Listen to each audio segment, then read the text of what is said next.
Nightline begins now with me, Zahir, Kelvin, Abdullah. The top stories.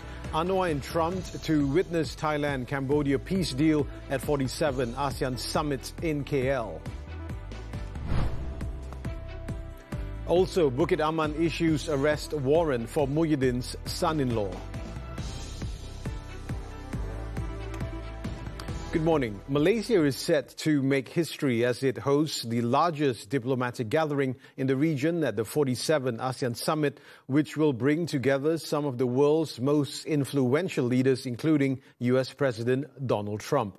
According to Prime Minister Datuk Seri Anwar Ibrahim, the event, set to take place in Kuala Lumpur from Sunday, is set to reinforce ASEAN's centrality and Malaysia's commitment to moderation on the global stage. During Minister's question time in the Dewan Rakyat on Thursday, Anwar noted the significance of the summit under Malaysia's chairmanship. Istimewa dalam konteks ASEAN kali ini ialah semua wakil dari semua benua, Asia, Amerika, Eropah, Latin America dan Afrika itu diwakili oleh negara-negara utama di rantau masing-masing. Anwar added that Malaysia's commitment to the principle of ASEAN centrality has helped ensure the bloc's continued relevance amid global geopolitical uncertainty. He said the presence of world leaders in Kuala Lumpur not only enhances Malaysia's international profile, but also creates new opportunities in trade, investment, and long-term strategic partnerships. This year's summit will also mark a historic milestone as Timor-Leste officially joins ASEAN as its 11th member state. Now, Malaysia is set to play a pivotal role at the ASEAN summit as the Prime Minister, together with US President Donald Trump, are expected to witness the signing of a peace agreement between Thailand and Cambodia to resolve their long-standing border dispute. Anwar said the detailed terms of the agreement are expected to be finalized within the next few days. Dan baru-baru ini Menteri Pertahanan Cambodia dan Thailand untuk memeterai syarat-syarat terperinci dan sekiranya disepakati dalam 1-2 hari ini, tanda tangan ini akan disaksikan oleh saya dan Presiden Donald Trump yang juga mendukung penyelesaian ini. Anwar said the border resolution is part of ongoing efforts to ease tensions between the two neighboring nations, with Malaysia acting as a mediator in the peace process. At a special meeting in Putrajaya in July, Thailand and Cambodia reached a mutual understanding to implement an immediate, unconditional ceasefire in a crucial step towards restoring peace and stability along their shared border. Earlier at a separate event in Putrajaya, the Prime Minister revealed that negotiations between Malaysia and the United States on trade deals are now in their final stages, with only a few technical details expected to be ratified at the cabinet meeting on Friday. Anwar said this during a briefing session with local and international media editors in Putrajaya on Wednesday night. I should say 99.9% resolved. The 0.01% will be resolved at the cabinet on Friday. The bilateral discussions cover areas such as investment, market access, technology cooperation, and intellectual property protection, and is expected to open new opportunities for Malaysia's high-impact industries. Talks have been ongoing for several months following the Prime Minister's official visit to Washington, D.C. earlier this year, which also saw several American corporations pledging to expand their investments in Malaysia.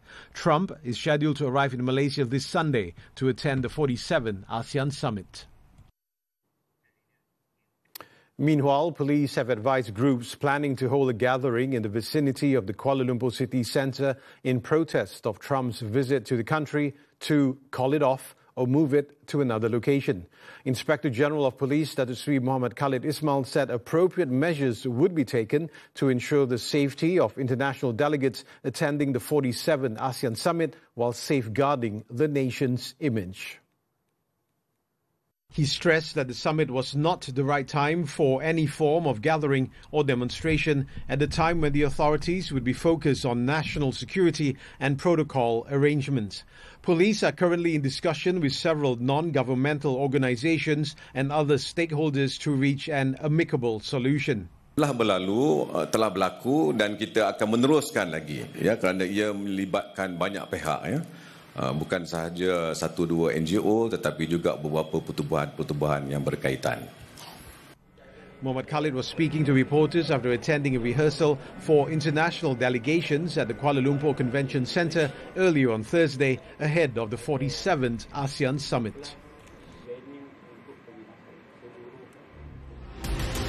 Menyoroti peranan Malaysia di bawah kepengurusian ASEAN 2025 dalam memperkukuh ekonomi serantau.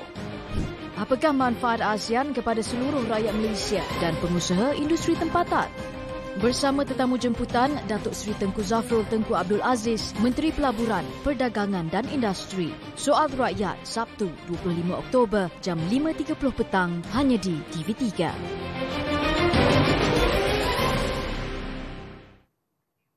Bukit Aman has issued an arrest warrant for Datuk Seri Muhammad Adlan Berhan, the son-in-law of former Prime Minister Tan Sri Muhyiddin Yassin, who is wanted by the Malaysian Anti-Corruption Commission for alleged criminal breach of trust. The fugitive businessman is believed to be residing in a Middle Eastern country. Semua sedia maklum bahawa beliau berada di luar negara. Kita telah mengeluarkan apa ni kan sebelum ini penetapan. Jadi adalah tindakan-tindakan yang sedang kita laksanakan, memerlukan bantuan daripada negara yang berkaitan dan insya-Allah kita akan cuba yang terbaik. The IGP said a request had also been made to Interpol to help locate the businessman. According to a New Straits Times report on Thursday, Adlan is allegedly living a lavish lifestyle in a Middle Eastern country. Citing sources, the report said Adlan had been going in and out of the country for overseas trips, including to Thailand for golf and visits to a shooting range. Meanwhile, Home Minister Datuk Seri Saifuddin Nasution Ismail confirmed that the international passport of the fugitive businessman has been revoked. Apakah ada permohonan daripada SPRM untuk meminta immigration membatalkan pasport? Jawapannya ada lah. Jadi ianya tak bercanggah apa-apa. Apakah notis pemakluman untuk memasukkan dia ke dalam senarai Interpol telah dibuat oleh SPRM? Telah dibuat. In the Dewan Rakyat, the issue surrounding Adlan's whereabouts was raised while Muhyiddin was debating the 2026 supply bill. Ada yang hidup mewah, lari ke luar negara, main golf. Yang Muhammad Kota Melaka, sila duduk. Dekat Timur Tengah, main golf dekat sana. Didakwa, rasuah. Yang Muhammad, sila duduk. Anak menantu, bagus.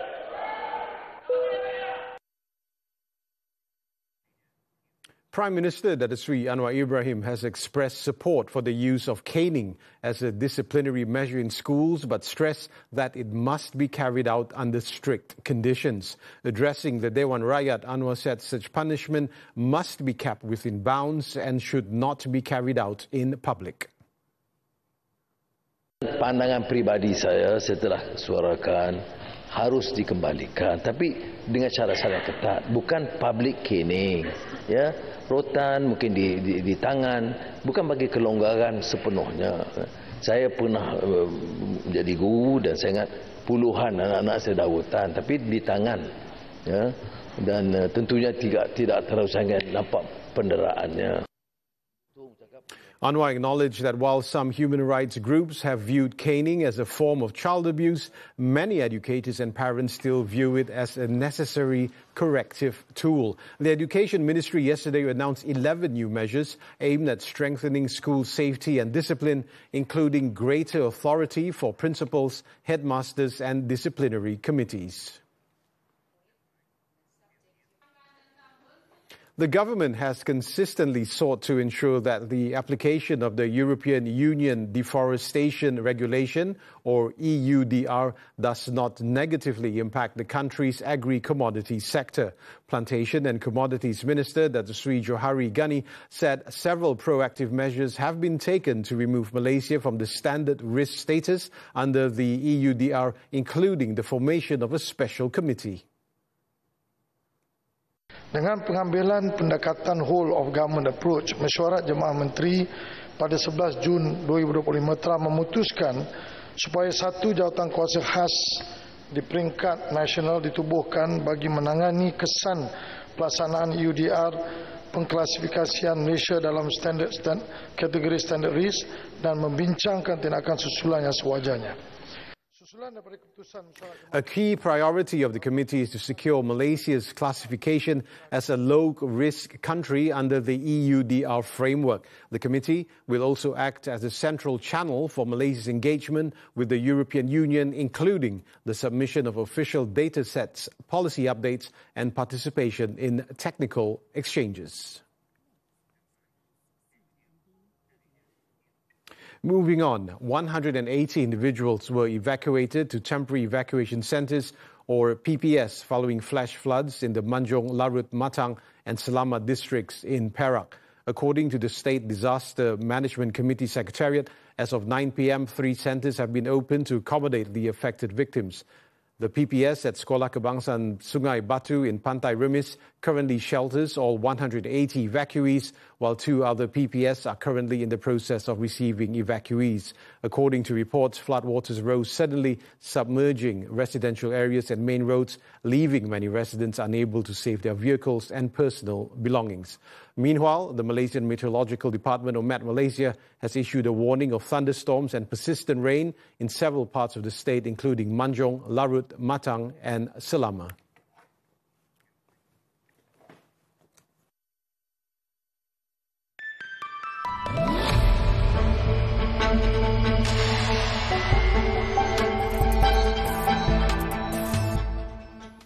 Malaysia's inflation rate is expected to remain stable despite higher prices of essential goods and the adjustment in water tariffs.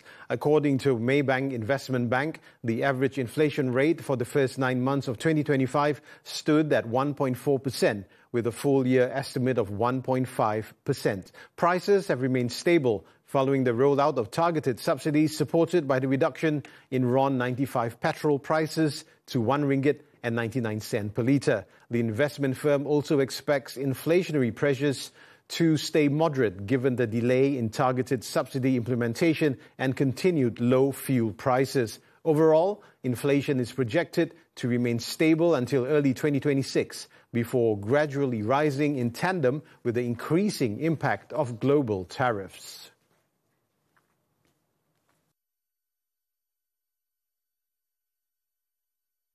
The government has saved nearly 5 billion ringgit in a year from its diesel subsidy rationalisation. According to the Finance Ministry, savings from the Budi Madani diesel subsidy scheme have helped ease pressure on the nation's fiscal position. In a written parliamentary reply, the ministry said the savings were redirected to strengthen the people's social safety net. Among the initiatives, the Sumbangan Tunai Rahmah STR cash contribution and the Sumbangan Asas Rahmah SARA assistance were increased under Budget 2025 in addition to funding development projects. To date, over 140,000 recipients under the Budi Individu program and 180,000 under the Budi Agri Commodity have been approved, with total payments of 430 million and 350 million ringgit respectively. For the land goods transport segment, the Finance Ministry said nearly 122,000 companies covering more than 355,000 vehicles have been issued fleet cards. US President Donald Trump on Wednesday imposed sanctions on Russia for the first time since returning to the White House, citing a lack of progress in ceasefire talks to end Moscow's war on Ukraine. US Treasury Secretary Scott Bessent said the sanctions would target Russia's 2 largest oil companies, Lukoil and Rosneft, citing Russian President Vladimir Putin's refusal to end the senseless war in Ukraine and Moscow's lack of serious commitment to peace efforts. The Treasury's measures, which also sanctions dozens of Rosneft and Lukoil subsidiaries, would freeze their U.S. assets and bar Americans from doing business with them. Separately, the European Union approved its 19th sanctions package to curb Russia's oil and gas revenues amid Trump's stalled peace efforts and Moscow's renewed offensives.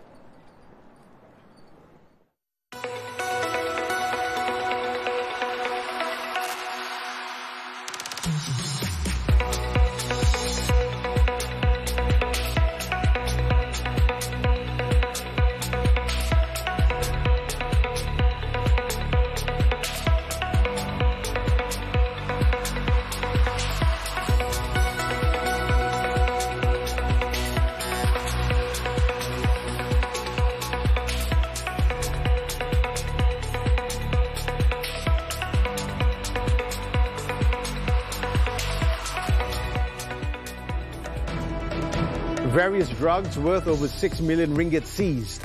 This and more after this breather.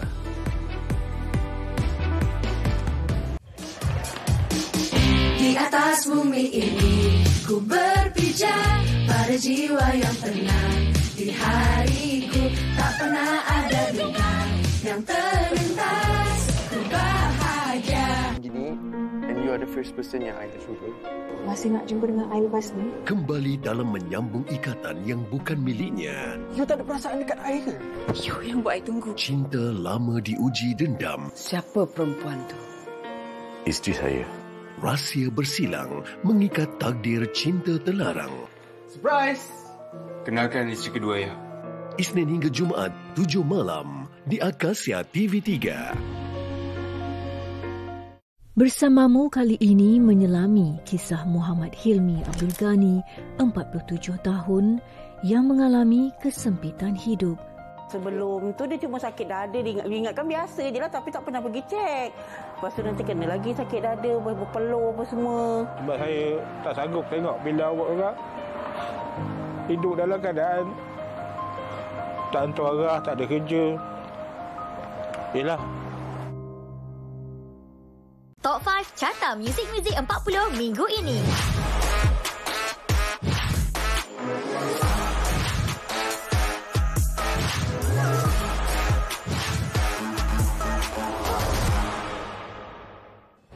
Dalam dunia yang semakin mencabar, kepimpinan dan kesatuan serantau jadi tunjang kestabilan ASEAN. Laut Cina Selatan ini, jika tidak dikendalikan dengan baik, dia akan menyebabkan malapetaka di rantau Asia Tenggara. Kerajaan tegas memperkukuh hubungan diplomasi demi negara dan ASEAN. Kita tak boleh terlalu lihat condong ke mana-mana.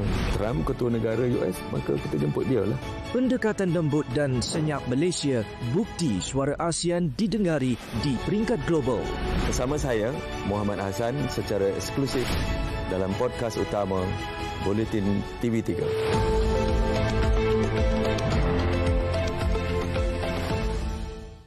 Welcome back to Nightline. The Customs Department has busted 3 drug trafficking syndicates, seizing various drugs worth 6.64 million ringgit in 3 separate operations last month. The seized drugs included cocaine, ecstasy and cannabis with a total weight of over 40.77 kilograms. Customs Deputy Director General for Enforcement and Compliance, Siti Mang, said the first case involved the inspection of a container at Westport, Port Klang on September 12.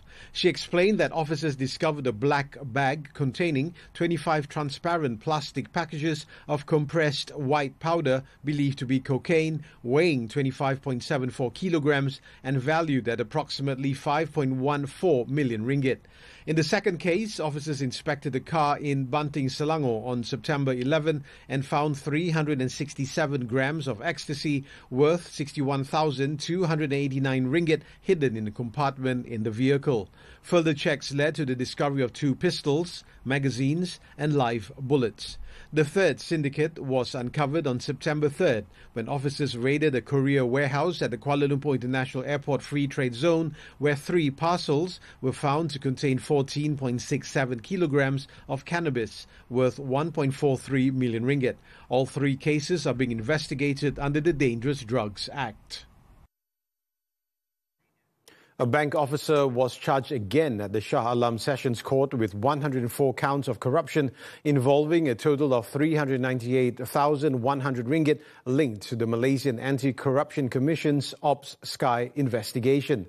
The accused, 43-year-old Zaimi Zani Othman, claimed trial to all charges when they were read before Judge Awang Krisnada Awang Mahmud.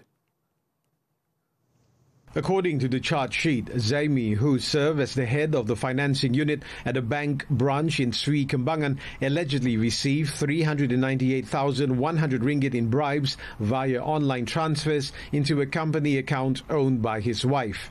The money was transferred from the account of an individual and a company in return for processing personal loan applications. The applications were allegedly processed simultaneously with other loan requests from multiple financial institutions, allowing the customers to secure multiple personal loans that exceeded permissible limits.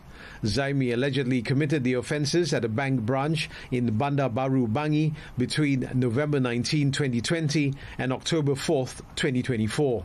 He was charged under the Malaysian Anti-Corruption Commission Act 2009, which carries a maximum jail term of 20 years and a fine of not less than 5 times the bribe amount or 10,000 ringgit, whichever is higher. The court granted bail of 70,000 ringgit with one surety along with other conditions. The case is fixed for mention on December 17. Hundreds flee Myanmar scam centre. The details when Nightline returns. Karnival Jom Heboh Pulau Pinang kembali lagi ke Batu Kawan dengan pelbagai kemeriahan. Temui selebriti studio tonton drama sangat dan maskot. Sertai pertandingan mewarna, Buletin Challenge, Food Fest, Zumba, larian santai 5km pertama kali di Jom Heboh dan berhibur bersama Jom Local Jam dan konsert Jom Heboh. Jangan lupa bawa keluarga dan rakan-rakan ke Karnival Jom Heboh Pulau Pinang 7 hingga 9 November ini di Stadium Negeri Pulau Pinang, Batu Kawan mulai 9 pagi. Info lanjut pada maklumat tertera. Jom, jom, jom! Apa khabar semua? Ada rahsia baru yang terbongkar. Apa nak buat ni? Anwar betul-betul dalam keadaan genting. Kamu patut tumpu pada masa depan kamu sendiri. Tolong tunjukkan Anwar soalan peperiksaan masa depan. Percaya ke rancangan mereka kali ini? Saya cakap saya dah menang. Ya, memang betul awak dah menang. Anwar janji akan buat yang terbaik. Spy X Family. Kini dalam versi bahasa Melayu. Setiap Ahad 11 malam di TV3 dan stream sekarang melalui Tonton. Episod kali ini, Nadia berada di negeri Jelapang Padi untuk meneruskan misi mencari kari yang paling unik, asli dan terbaik. Gulai ayam kampung. Tak rasa macam kita makan dekat kedai. Rasa macam kita makan kat rumah. Kita ada gulai tulang lembu. Hampi mana, hampi mana, hampi mana. Jangan pergi mana-mana. Episod kali ini jalan-jalan cari makan di Kedah. Hari Ahad 11.30 pagi di TV3 dan stream juga melalui Tonton. News from the foreign front. More than 600 people fled one of Myanmar's most notorious scam centres and crossed into Thailand following a military raid on the compound on Thursday. The deputy governor of Thailand's Tak province, which borders Myanmar, said that as of Thursday morning, at least 677 people had fled the KK Park scam centre in Myanmar and crossed the Moe River into Thailand. Those who crossed will be screened to determine whether they are trafficking victims or should face prosecution for illegal entry. Large compounds run by online scammers flourish along Myanmar's poorly controlled border during the civil war that began after the 2021 coup.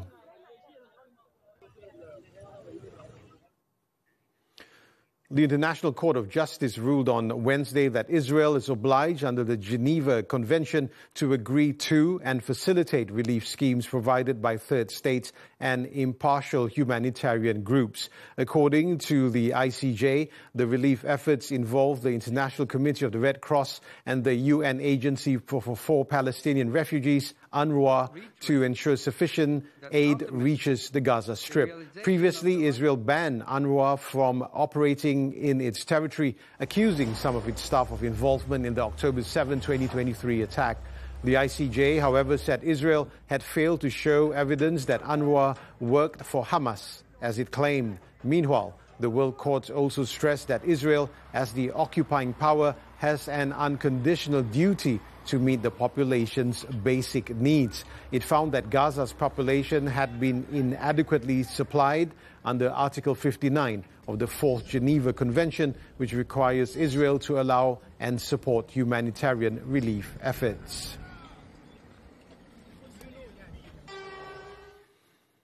The Gulf Cooperation Council, or GCC, on Thursday denounced two bills that were approved in the Israeli parliament, the Knesset, in a parliamentary reading on the annexation of the occupied West Bank. Secretary General Jassim Mohammad Al-Budaiwi said Israel's actions clearly violate international law and undermine global efforts to achieve a just and lasting peace. He added that such settlement activities are a clear violation of the Palestinian people's historical rights. Albu Daiwi therefore urged the international community to fulfill its legal responsibilities and pressure Israel to stop its escalating actions. His remarks come after the Knesset passed the 2 draft bills in a preliminary vote on Wednesday, seeking to annex the West Bank and the Ma'ale Adu Mim settlement block in occupied East Jerusalem.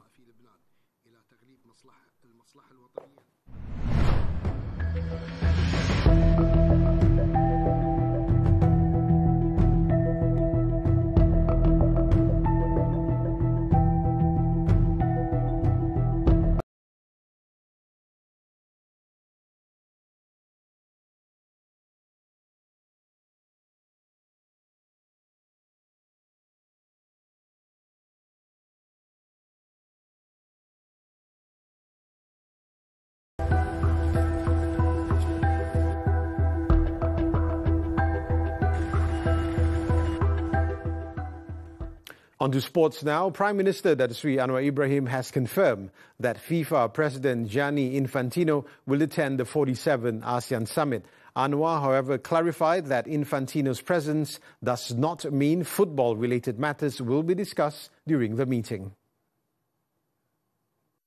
Ini selain daripada wakil yang menyertai tapi tidak sebahagian daripada ASEAN, termasuk Director General ILO, International Labour Organization, dan juga Presiden FIFA bola sepak yang akan dibincang dalam mesyuarat ASEAN.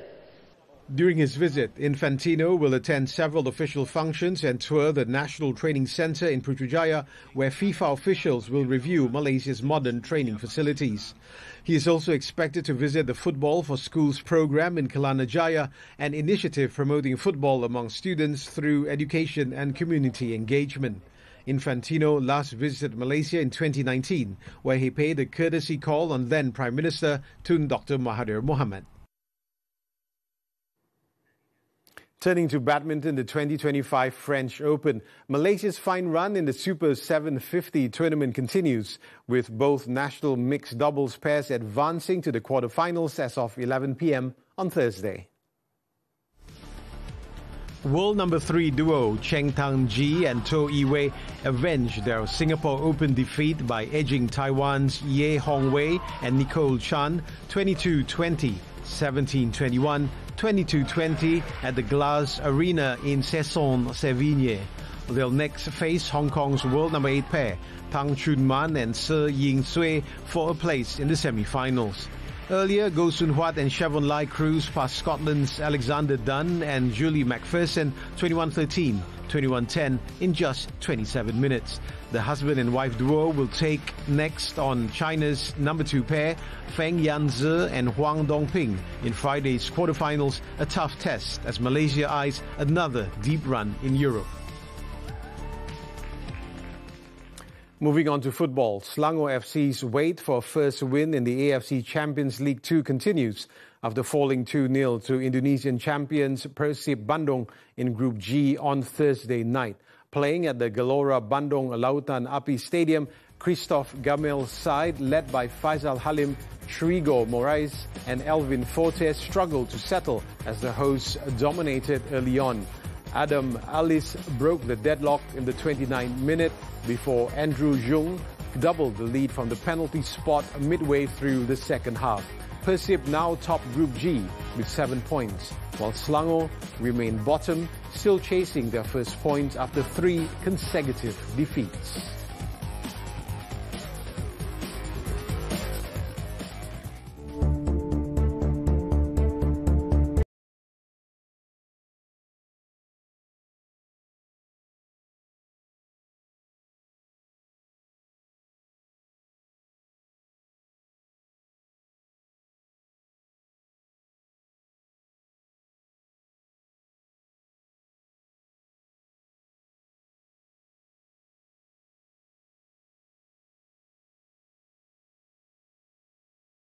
This time around, before we leave, let's take a look at how South African wind farms are using shutdown protocols and striped blades to protect endangered bird species.